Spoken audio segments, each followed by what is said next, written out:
नमस्कार। PP news line के prime time में आप सबका स्वागत। मैं हूं रजनी अनुभव। आइए सबसे पहले नजर डालते हैं आज दिन भर की खास खबरों पर। दूसरे नवरात्र पर भी मां बावे वाली मंदिर में काफी संख्या में भक्तों ने टेका माथा, सुख समृद्धि की कामना। जेके बोस ने 10वीं से 12वीं तक की परीक्षाओं के शेड्यूल की अधिसूचना की जारी। अमित शाह 1 अक्टूबर की बजाय 4 अक्टूबर को राजौरी में रैली को करेंगे संबोधित, कहा रविंद्र रैना ने। यदि सेब से लदे ट्रकों को रोका गया तो मैं अपने कार्यकर्ताओं के साथ धरने पर बैठ जाऊंगी, कहा महबूबा मुफ्ती ने। आज दूसरे नवरात्रे पर भी हजारों की संख्या में श्रद्धालु मंदिर में पहुंचे और मां भगवती का आशीर्वाद लिया। मां बावे वाली मंदिर में सुबह से ही श्रद्धालुओं की लंबी लंबी कतारें देखने को मिली और श्रद्धालुओं को किसी तरह की कोई परेशानी ना हो, इसके लिए स्वयंसेवी काफी संख्या में सहायता के लिए मंदिर परिसर में तैनात हैं। नवरात्र के चलते शहर के मंदिरों की सुरक्षा के पुख्ता प्रबंध किए गए हैं। बाहु फोर्ट में अतिरिक्त पुलिस कर्मियों की तैनाती की गई है। भक्त इस अवसर पर उत्साहित नजर आए, जिन्होंने सभी को नवरात्रों की शुभकामनाएं दी। जम्मू कश्मीर स्कूल शिक्षा बोर्ड ने 10वीं से 12वीं तक की कक्षाओं के लिए समान अकादमिक कैलेंडर और परीक्षाओं के शेड्यूल की अधिसूचना जारी कर दी है।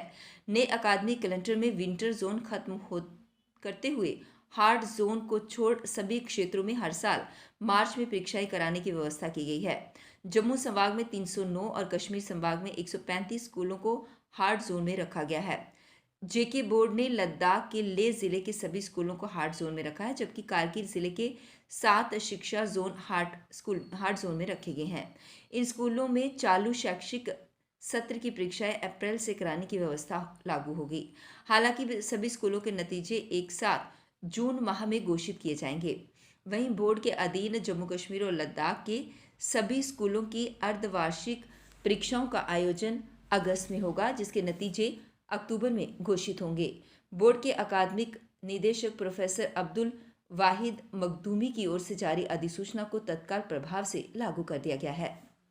भाजपा अध्यक्ष रविंद्र रैना ने अपने पुंछ दौरे के दौरान बैठक को संबोधित करते हुए कहा कि कुछ कारणों के चलते गृह मंत्री अमित शाह को दिल्ली रुकना पड़ रहा है, जिस वजह से उनकी पुंछ में आयोजित होने वाली रैली अब 1 अक्टूबर की बजाय 4 अक्टूबर को होगी। वहीं इस मौके पर बोलते हुए उन्होंने ये भी कहा कि इस रैली में पूरे राजौरी पुंछ के लोग शामिल होंगे, जिसमें 1 लाख से ज्यादा लोगों के शामिल होने की उम्मीद है।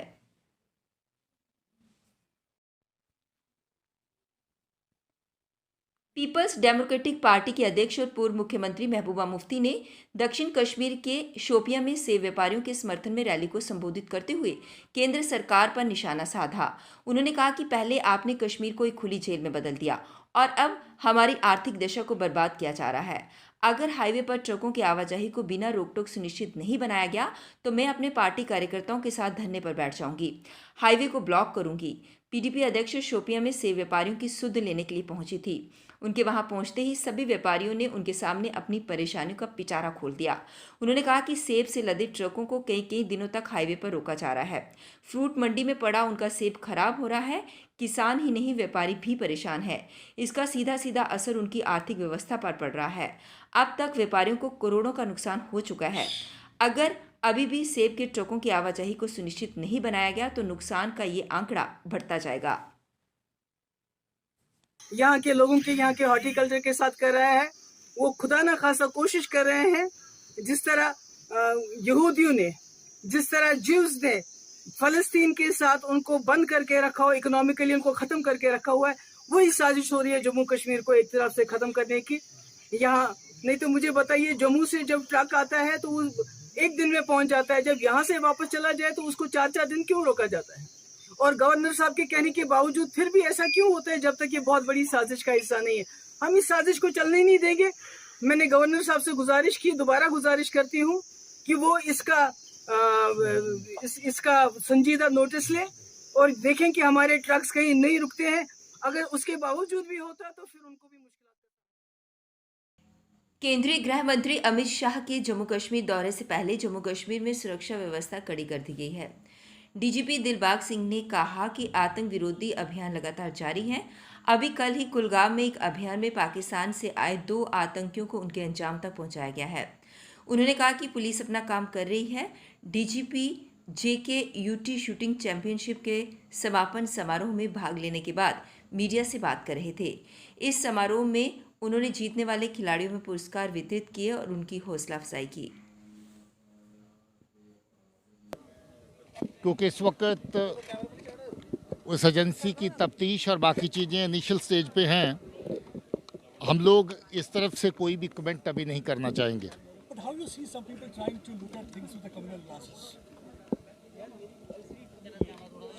I would say that whatever action is taken by any investigating agency that is based on the inputs, based on the evidences that it has.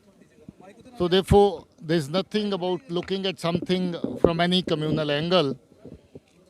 A culprit is a culprit, whosoever or whichsoever society he belongs to. Sir एक high profile visit से पहले sir activities किस तरह है cross the border, क्या sir कुछ activities बढ़ी हैं लॉन्च पैड्स पे? इस तरह का कोई इतला स्टेज पे नहीं है। हम लोग सिक्योरिटी की जितनी भी ज़रूरतें हैं उस पर डे टू डे सब चीज़ों पे नज़र रख रहे हैं। कल भी एक कामयाब ऑपरेशन कश्मीर में कुलगाम में हुआ जिसमें जैश ए मोहम्मद का टेरर कमांडर मारा गया। उससे एक दिन पहले कुपवारा में एलसी के पास इन्फिल्ट्रेट करते हुए ग्रुप में पाकिस्तान से आने वाले 2 दहशतगर्द मारे गए। हमारी तरफ से जो भी इनपुट अवेलेबल हैं हम लोग उसके मुताबिक कार्रवाई कर रहे हैं और वो कार्रवाई जारी रहेगी। So you think that किस तरह की तैयारियां हैं सर होम मिनिस्टर जो आ रहे हैं? सिक्योरिटी के सब इंतजाम जो जरूरी है वो किए जा रहे हैं। PFI रेड को लेके एक सवाल भी है कि you think that such raids are going to break the backbone of anti-national elements who are involved trying to destabilize situation in India? See, there's a very comprehensive kind of plan to deal with the terror elements or to deal with the elements which are anti-national. So therefore, I definitely think that any action against any terror network definitely would weaken the anti-terror networks, and therefore, I think that will definitely have a positive impact. What will be your message to the politician trying to politicize the whole issue of this NI raid? See, my message would be that these raids are wherever by NIA in JK, NIA outside the state. All these raids are based on, as I said, specific inputs. They are part of our investigations. So therefore, any ill-founded sort of reaction to any of these actions is not desired. PHE daily wages और irrigation department के daily wages ने आज 1 अक्टूबर को राजौरी चलो की call दी। Daily wages ने अपनी मांगों को लेकर प्रदर्शन किया और सभी डेली वेजेस को अमित शाह की रैली में पहुंचने और अपनी मांगों को उजागर करने की अपील की। प्रदर्शनकारियों ने कहा कि पिछले काफ़ी समय से वो अपनी मांगों को लेकर प्रदर्शन कर रहे हैं, पर सिवाय आश्वासन के उन्हें अभी तक कुछ भी नहीं मिला। इसलिए उन्होंने अमित शाह से मिलने और अपनी मांगों को रखने का फैसला किया है। उनकी मांगों में उन्हें नियमित करना, वेतन जारी करना, SRO 64 लागू करना और अन्य मांगे शामिल हैं। रावी तभी से हैं। देखिए ये मेरे भाई बड़ी देर से बीमार हैं, आज तक हमारे अफसरान ने इनकी कोई सुध नहीं ली। ये बार बार हॉस्पिटलों में जाते हैं और पैसा ना होने के कारण ये डिप्रेशन में चले गए हैं बेचारे। बार बार ये परेशान हो रहे हैं, इनके बच्चे दरबदर हो रहे हैं। मैं एलजी प्रशासन से ये उम्मीद करता हूं कि एलजी साहब होश में आके काम करो, जो कि डेली वेजरों का काम करने वाला रेगुलाइजेशन पॉलिसी दो, ताकि ये भी बेचारे चैन की सांस ले सके। ऑल बेस्ड रिजर्व कैटेगरी का प्रोटेस्ट आज 119वें दिन में प्रवेश कर गया और उन्होंने सरकार से चेताते हुए साफ तौर पर कह दिया कि अगर उनकी मांगें पूरी नहीं की गई तो वे उग्र प्रदर्शन करने के लिए मजबूर हो जाएंगे और जिसकी जिम्मेदार सिर्फ और सिर्फ प्रशासन होगा। उन्होंने कहा कि आज वो दरबदर होने के लिए मजबूर हो गए हैं क्योंकि सरकार द्वारा उनकी बातों को सुना नहीं जा रहा और उनके घर परिवार का पालन पोषण करना मुश्किल हो गया है। टीचर जो है वो मिलिटेंट के साथ नहीं लड़ सकती है क्योंकि उसके हाथ में पेन है, गन नहीं। दूसरा, जितने भी आपने देखा होगा राहुल भट्ट साहिब को SDM के ऑफिस में मारा जाता है, बैंक मैनेजर को बैंक के अंदर मारा जाता है, विजय कुमार जी को। इवन कि 1 साल से कितनी आइडेंटिफाई किलिंग हुई है। गवर्नमेंट को इस मैटर को सीरियस लेना होगा, इसके ऊपर वो काम कर रही होगी, हमें यकीन है वो कर रही होगी। लेकिन जो हमारे साथ बात किया है कि आपकी ट्रांसफ़र पॉलिसी बनेगी, जल्द से जल्द उस ट्रांसफ़र पॉलिसी पे काम करें और हमारे इस तरह के ऑर्डर बंद करें और हमारी सैलरी भी निकालें। इसके अलावा हम ये कहना चाहते हैं कि गवर्नर साहब, हमारे बच्चे पिछले 4 महीने से प्रोटेस्ट में बैठे हुए हैं। उससे पहले कोरोना था, उससे पहले 335 तो हम कहना चाहते हैं हमारी तो ज़िंदगी ऑन स्टेक पे है, हमारे बच्चों का फ्यूचर भी खराब हो रहा है। मेहरबानी करके हम पे रहम करें और हमारी ट्रांसफर पॉलिसी को जल्दी से जल्दी बनाएं। Jammu district tennis ball cricket championship 2022-23 की शुरुआत हुई। ये आयोजन Jammu district tennis ball cricket association द्वारा J&K स्पोर्ट्स काउंसिल के साथ मिलकर किया गया। इस चैंपियनशिप में भाग लेने दूर दूर से खिलाड़ी पहुंचे। आयोजकों ने कहा कि यह आयोजन युवाओं को नशे से दूर रखने और खेलों को बढ़ावा देने के लिए किया गया है। Students के they will go for national which is going to be held in Jammu only in December 2022।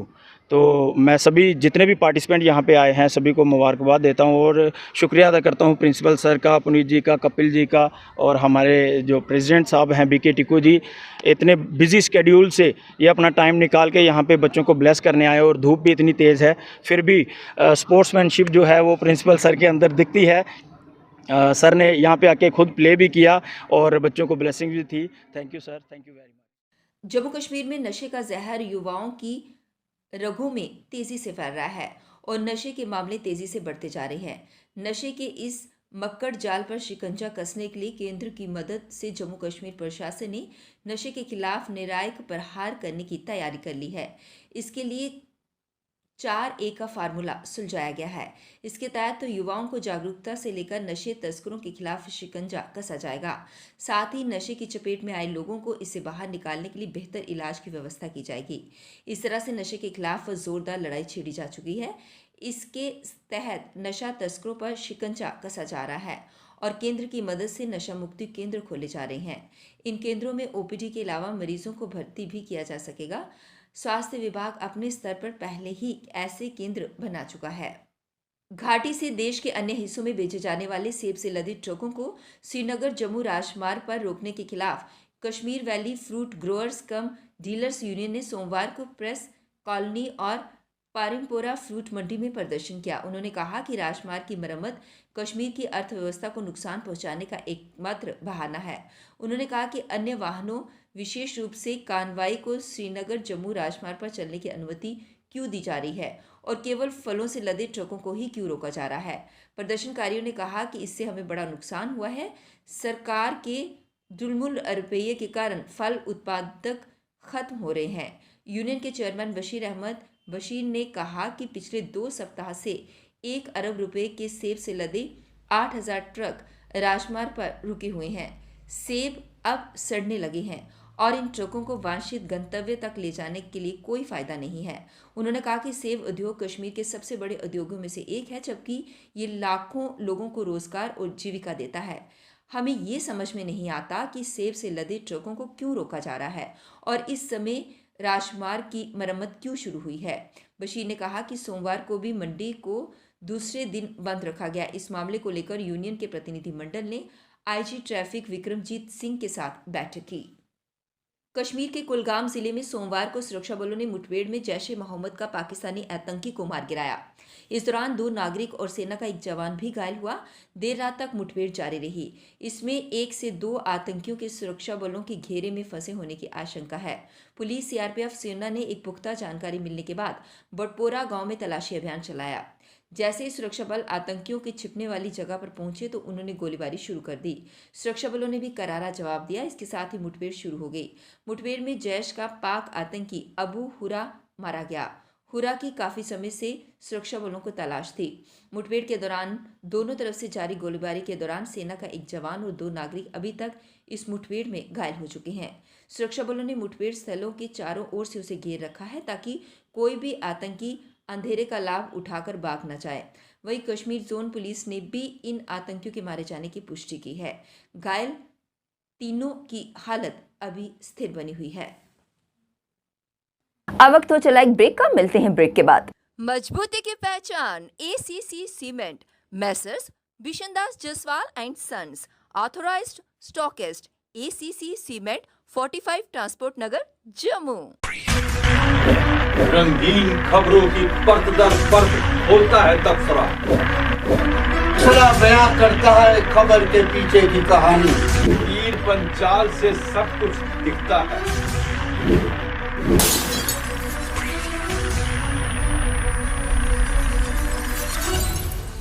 Break के बाद बढ़ते हैं अगली बड़ी खबर की तरफ। लद्दाख के कई हिस्सों में बारिश और बर्फबारी होने से सर्दियां शुरू हो गई हैं। खारदुंगला, चांगला समेत कई इलाकों में बर्फबारी से सोमवार लेह मनाली मार्ग यातायात के लिए बंद हो गया। कारगिल के जंस्कार इलाके में रविवार को मौसम की पहली बर्फबारी हुई थी। जंस्कार के साथ लद्दाख के कुछ ऊपरी इलाकों में भी हिमपात हुआ। मौसम विभाग के अनुसार अगले 12 घंटों तक लद्दाख के कई हिस्सों में बारिश व बर्फबारी होने की संभावना है। लोगों को एहतियात बरतने के लिए कहा गया है। बर्फबारी के कारण श्रीनगर लेह राष्ट्रीय राजमार्ग के कई हिस्सों में भी फिसलन हो गई है। ट्रैफिक पुलिस ने वाहन चालकों को सतर्कता बरतने के लिए हिदायत दी है। लद्दाख में सर्दियों का मौसम अक्टूबर से शुरू होकर फरवरी महीने तक होता है। मार्च से लद्दाख में मौसम ठीक होने लगता है। जम्मू कश्मीर में उधमपुर श्रीनगर बारामूला रेल लिंक परियोजना में भारतीय रेलवे ने एक और बड़ी उपलब्धि हासिल की है। कश्मीर में रेल लाइन के विद्युतीकरण का काम सफलतापूर्वक पूरा कर लिया गया है। सोमवार को पहली बार विद्युत रेलगाड़ी बारामूला से बनिहाल पहुंची। उत्तर रेलवे के महाप्रबंधक आशुतोष गंगल ने बताया कि कश्मीर में बिजली से रेलगाड़ी चलाने के लिए बनिहाल श्रीनगर बारामूला रेल सेक्शन के विद्युतीकरण का कार्य पूरा हो गया है। उत्तर रेलवे के चीफ इलेक्ट्रिकल इंजीनियर ने 24 से 26 सितंबर तक वैधानिक निरीक्षण के बाद बनिहाल श्रीनगर बारामूला रेल सेक्शन को शुरू किया।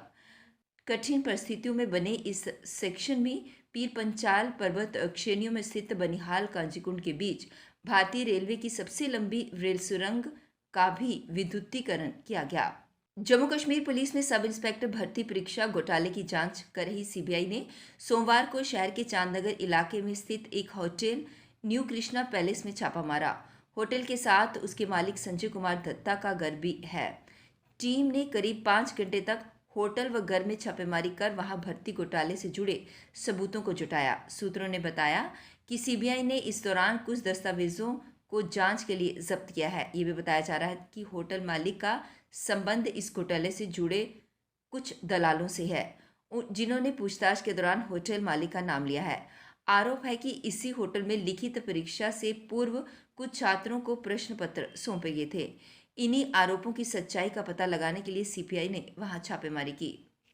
कोविड महामारी के 2 साल बाद जम्मू संभाग के धार्मिक पर्यटन और पर्यटन स्थलों पर यात्रियों के साथ पर्यटकों की आमद भी बढ़ी है। इस साल श्री माता वैष्णो देवी की यात्रा पिछले 3 साल की यात्रा रिकॉर्ड तोड़ सकती है। शारदीय नवरात्रों में मां के दरबार में हाजिरी देने वालों की संख्या बढ़कर दैनिक आधार पर 40,000 के करीब पहुंच गई है, जबकि सामान्य में 25 से 35,000 यात्री कटरा पहुंच रहे हैं। अब तक 63 लाख से अधिक यात्री माता वैष्णो देवी के दरबार में माथा टेक चुके हैं। इसी रफ्तार से यात्रियों का आना जारी रहा तो पिछले कई सालों का यात्री रिकॉर्ड टूट जाएगा। अब तक संभाग के धार्मिक पर्यटक स्थलों और पर्यटन स्थलों पर 1,25,00,000 से अधिक यात्री और पर्यटक पहुंच चुके हैं। इनमें अधिकांश यात्री व पर्यटक घरेलू स्तर के हैं। जम्मू संभाग में धार्मिक पर्यटन में श्री माता वैष्णो के देवी के दरबार में सबसे अधिक यात्री पहुंच रहे हैं। इस साल अब तक पहले 2 साल तक यात्री रिकॉर्ड टूट चुका है। हालांकि इन सालों में कोविड के कारण कम यात्री पहुंचे थे। इस वर्ष 2021 में 55.777 2 लाख, वर्ष 2020 में 17.242 लाख, वर्ष 2019 में 78.956 लाख, 2018 में 85.956 लाख, वर्ष 1917 में 81.788 लाख, 2016 में 70.22 लाख यात्री पहुंचे थे। धार्मिक पर्यटनों में वैष्णो देवी के बाद शिवखोड़ी में श्रद्धालुओं का सबसे अधिक रुझान रहा। पीपी न्यूज लाइन के प्राइम टाइम के आज के इस अंक में बस इतना ही। मुझे और मेरी पूरी टीम को दीजिए इजाजत और आप देखते रहिए पीपी न्यूज लाइन। नमस्कार। जम्मू में आई टेस्टिंग की साइंटिफिक और मॉडर्न टेक्नोलॉजी के लिए हमेशा याद रखें जेम ऑप्टिशियंस, जहां पर रखा जाता है आपकी हर जरूरत का ख्याल। Gem opticians with the facility of eye exercise, A scan biometry, pachymetry और ऑटोमेटेड फील्ड एनालाइजर। और हाँ, हमारे यहाँ बढ़िया क्वालिटी के ब्रांडेड स्पेक्टिकल्स, सनग्लासेस और कॉन्टेक्ट लेंसेज मिलते हैं। आपका भरोसेमंद एक ही नाम, Gem opticians, Gandhinagar. Gem opticians, Nai Basti. Gem opticians, Amphalla. Gem opticians, Trikuta नगर।